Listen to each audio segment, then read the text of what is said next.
YouTube, JB from Oz again. Tonight we are going to make a video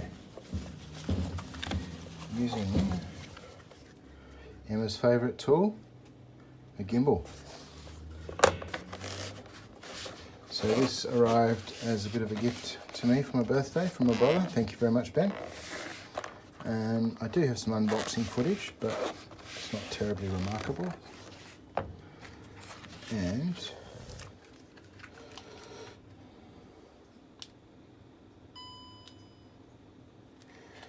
I don't know quite how it works, but anyway, it's got lights and it's got cameras and it's got actions. Hang on, let me put you down for some wobblies.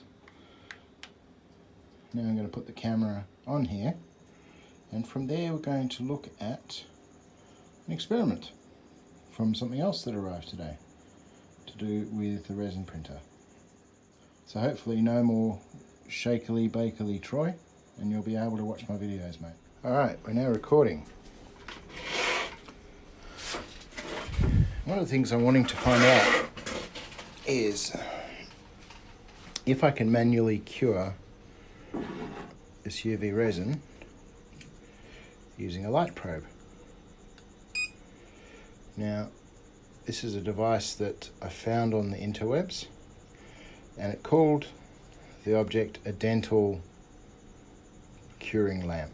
So, it has a frequency output from 420 to 480 nanometers, sorry, in terms of where in the spectrum its light emits. And the resin that we use here and the laser specifically on the printer is at 405 nanometers. So my goal here is basically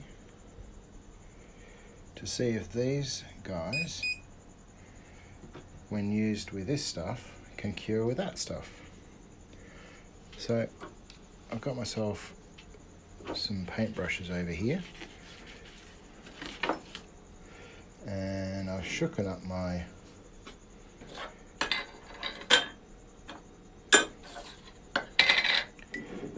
stuff a little bit, and I'm now going to apply some resin.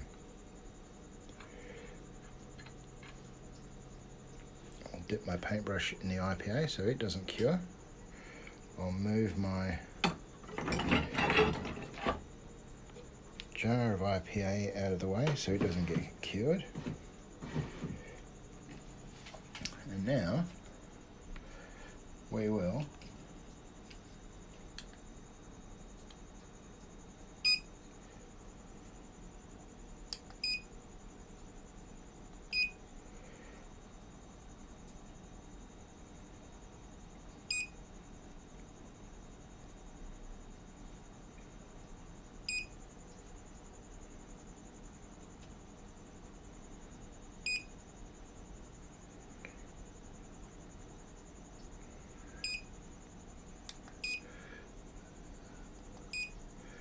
let's go with that mode, which is just a UV.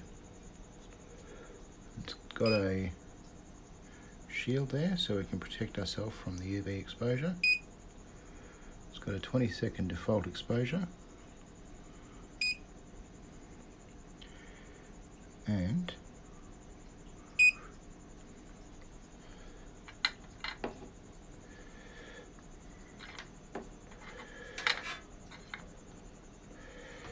not quite fully set. I'm going to do another shot.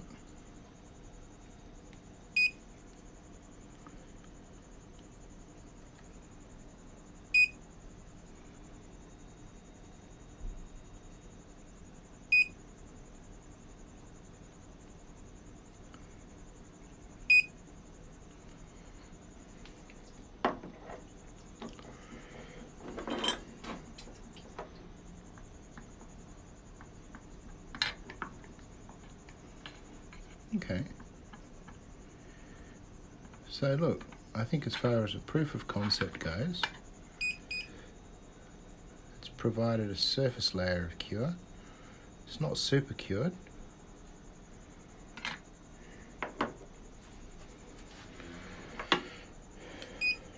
give it another 20 seconds.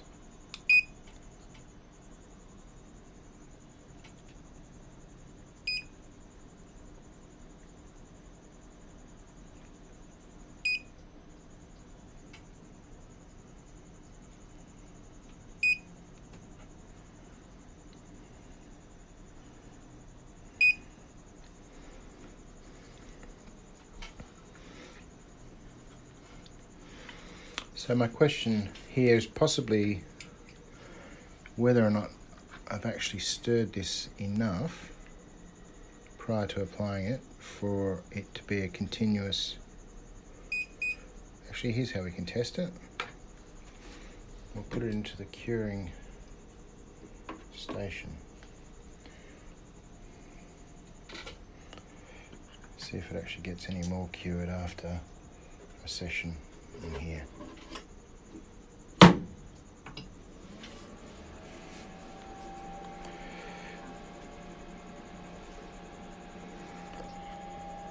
So that's the CW1, of course. So why would I use this as opposed to just curing it up in there? Well, my goal is to just use really small amounts of resin to glue features into printed parts. And one of the items, if we look down in here, is this pin. So this is a pin that has a spring-loaded contact in it, and the goal for that pin is it will actually be placed into a hole in this assembly. I then wish to backfill it with some resin and then cure that resin to make it a single part. So if all goes well, we can do it with this little sensor probe. Okay, so we're now gimbal mounted. Hello.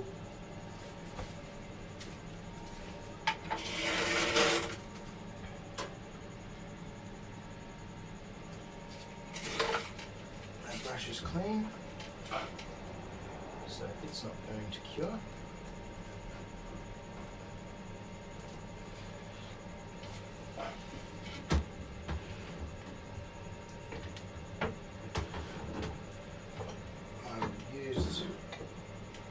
Resin.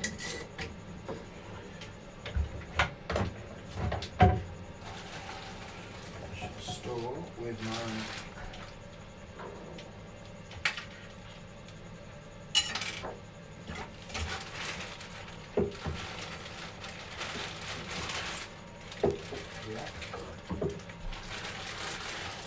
blue resins.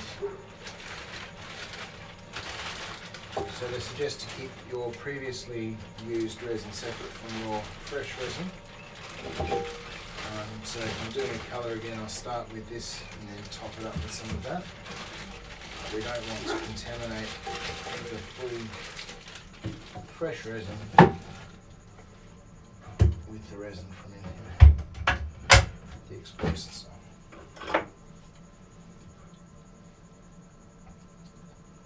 Of course, being cheap junk, the adapter hasn't come for Australian power. And this is our plan to fix that.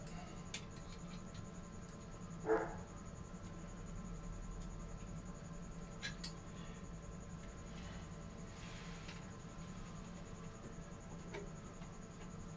little bit further.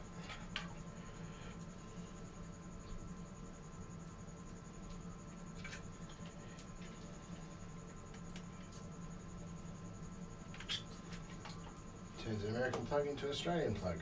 Still 220 volts. But now,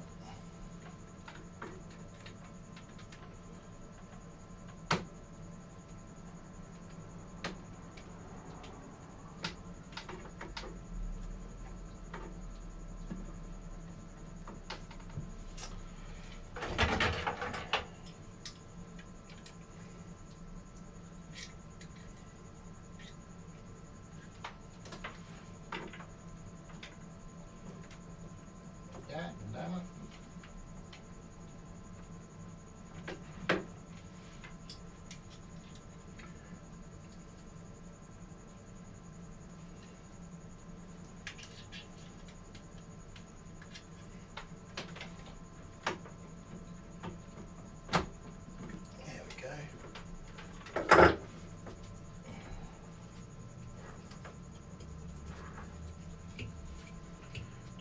plug in to charge.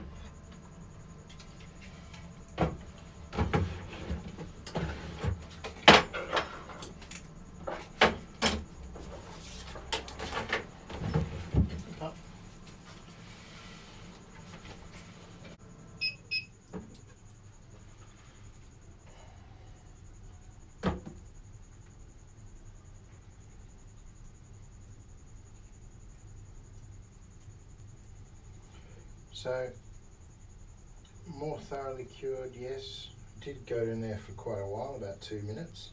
So it's had a pretty thorough curing. This is, I believe, the right wavelength, the 405 nm, 405 nanometer wavelength.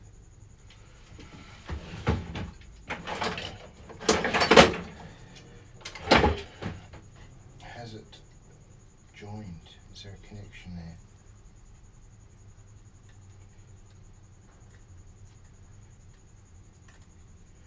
What I'm trying to do here is just peel at the boundary between the brushed on piece and the previously printed piece.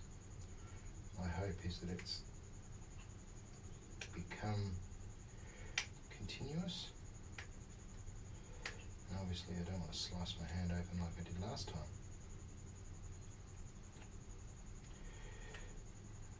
But that looks to be fairly well mechanically bonded. So resin on resin, as I would have hoped, is actually quite a good solid bond. So that's going to work really well. Exciting. Thanks heaps for watching, and I hope you like the slightly less bouncy video. Catch you next time, guys.